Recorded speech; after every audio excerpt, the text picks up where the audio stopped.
عزیز نه دلم، دارم آروم آقای میکنم عزیز، جان.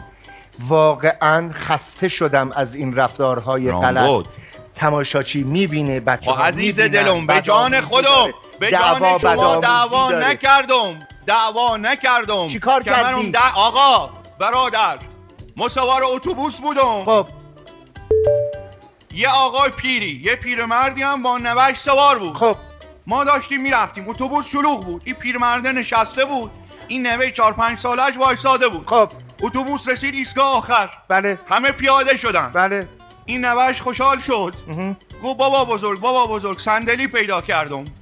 همه پیاده شده بودن ایستگاه آخر. این بعد اون بچه گفته میشد دیگه قرار نیست راه بریم، پیاده بعد بچه بشیم. تازه خوشحال شده بود، هی نشسته بود رو صندلی، میگفت بابا بزرگ صندلی پیدا کردم، خوام بشینم. بابا بزرگ میگفت رسیدیم عزیزم، باید پیاده شیم. این متوجه نبود، تازه خوشحال. ما هم وایساده بودم، می‌خواستم پیاده شم، وایسادم نگاه کردم، این توجه تو جلب کرد. بعد رفتی باشون دعوا کردی؟ نه رفتم گفتم پسر جان عزیز دلم قربونت، ما صندلی بهتر برات سراغ دارم، قربونت برم، تو الان پیاده شو، بابا بزرگت خستن.